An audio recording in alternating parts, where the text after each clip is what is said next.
Today I'm going to be doing the first Theory Thursday.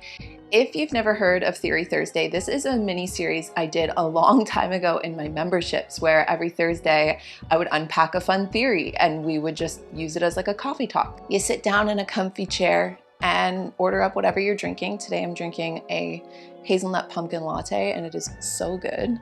And obviously over on the coffee talks, I like to do a lot of self-help and like growth and self-discovery type of topics, but I also find a lot of other really weird things really interesting too, and I never really know how to bring it into conversation or if it would even really ever do well. So Talktober has been really fun because I feel like I've been able to have more fun with coffee talks and do things that I don't normally do, but do it in the coffee talk chair and in the coffee talk space where it's still just drinking a coffee and talking, but the topics have been much different, which has been really fun. So this brings me back to Theory Thursday, which is unpacking fun. I guess you could call them like conspiracy theories, but they're very in tune with the theme of October. And today's theory that we're gonna unpack and talk about, and I'm gonna give my perspective on, and I'm going to encourage anybody listening or watching today to give me yours because I really wanna hear it. It's all about psychics. I have been very open about loving going to specifically one psychic in particular from Toronto. I haven't done a reading with her since 2021. That's actually gonna be a full-length coffee talk episode.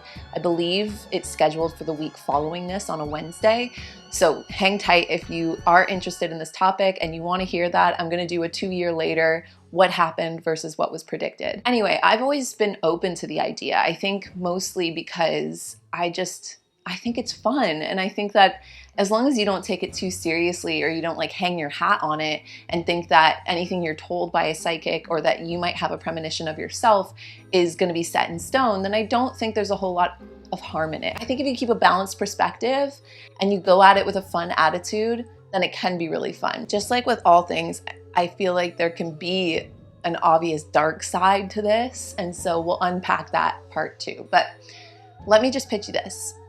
The theory is that there are people on the planet that have a special ability to be able to predict or know about things that are going to happen either in the global future or in an individual's future. But they are psychic. They can just know things or predict things that ultimately end up coming true.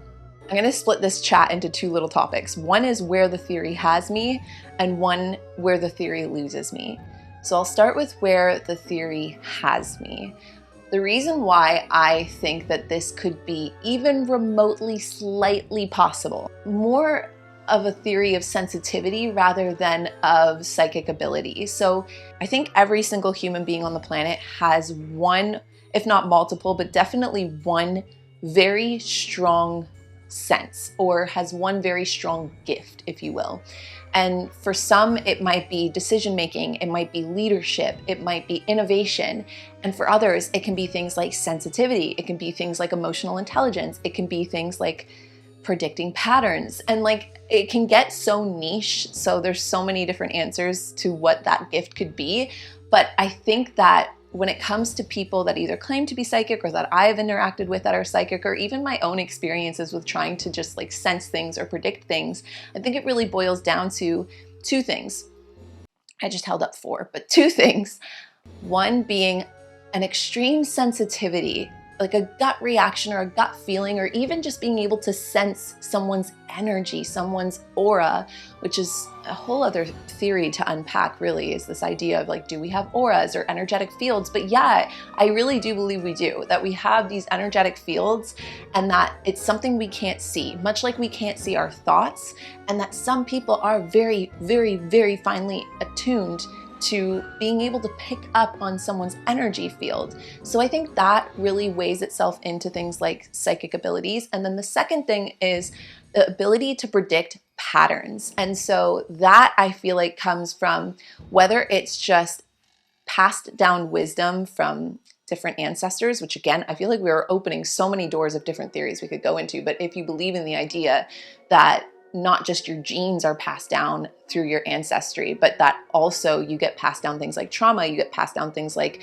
fears, emotions. I think that you can also get passed down certain levels of intelligence or certain levels of knowing through your ancestors. And so from that, from understanding human history, from just life experience, or seeing a lot of the life experience of people around you, people can then predict certain patterns really well and use that in pairing with a sensitivity in order to make a pretty close, accurate guess at something that might happen.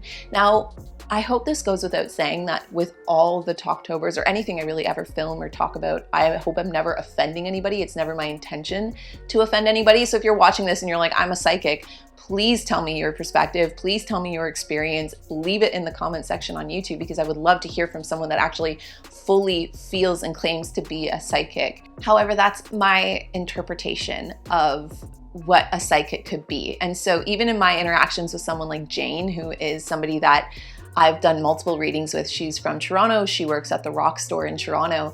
She is somebody that when I'm around her, first and foremost, I can tell that she's got a lot of wisdom to share. Like, she's very soft, she's very open. And something that she has said before too is that you're only going to really get out of it however open you are. And that's not to say that you need to disclose information that would help somebody that's a psychic, specifically someone you're paying for a psychic reading or a tarot reading or whatever it is, to further along their reading, but more so that if you go into it closed-minded, and if you go into it being like, this is a hoax, whatever you make up your mind to be true is likely going to be what you seek out. It's the pattern that you've dialed your brain into looking for.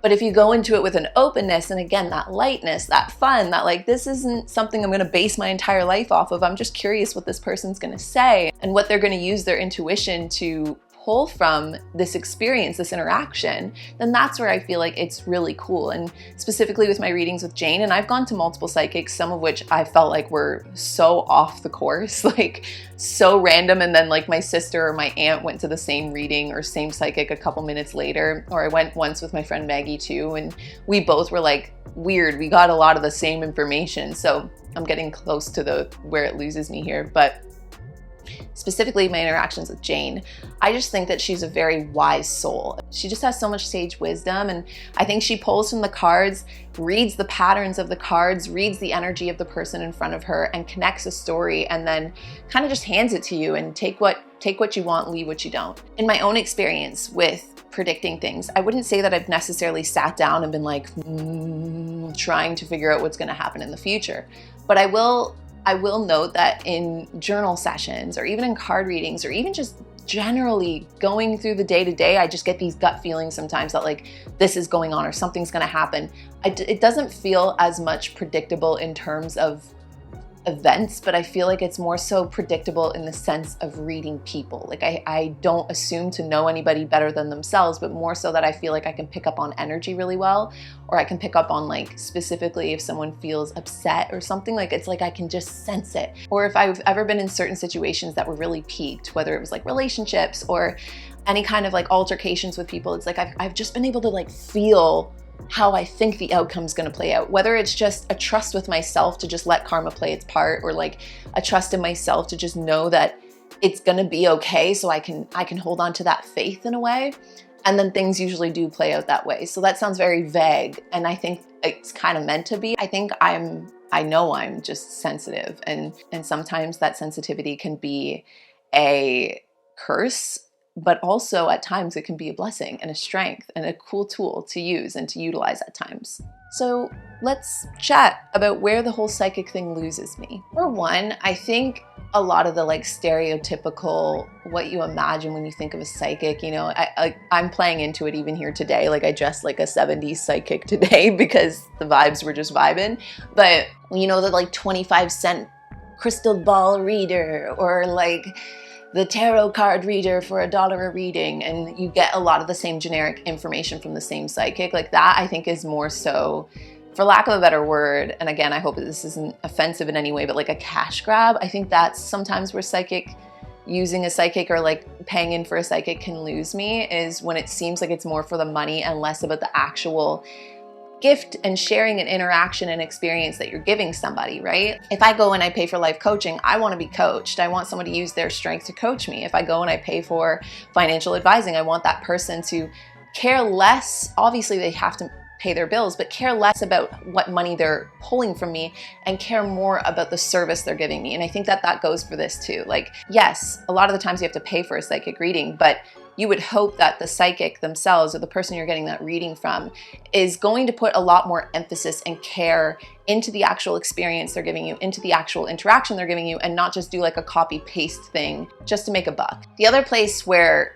psychic abilities really lose me, and perhaps this is also just like I have my own inner turmoil with like certain avenues of social media, but one in particular is the like trend of psychics on specifically things like TikTok, and specifically even more so in a very serious tone here when it comes to crimes or ongoing investigations. I remember, I think it may have been 2 years ago now, there was a case of she was actually a YouTuber and she went missing.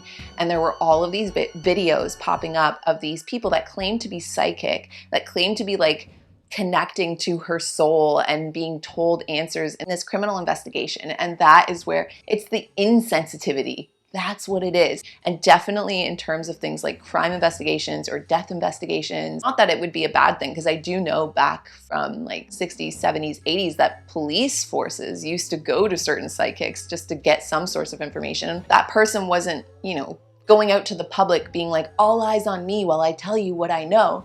It was more so someone was seeking out their service and did so privately. When it becomes a public thing, when it becomes an insensitive public thing, I don't know the right words I'm looking for here, maybe somebody else will, but I just think that I've stumbled across some avenues, some wormholes on the internet, specifically on TikTok, of things like psychics that I feel like just gives me, for lack of a better term, the ick. I just think you can read people really well. I hope people can read other people really well, and you can tell when someone is actually really gifted in their sensitivity and perhaps even their clairvoyancy and uses it for a positive experience and for motivation and to spread joy, and for people that are using it as like clout. I'm struggling with this because I don't like to pick people apart.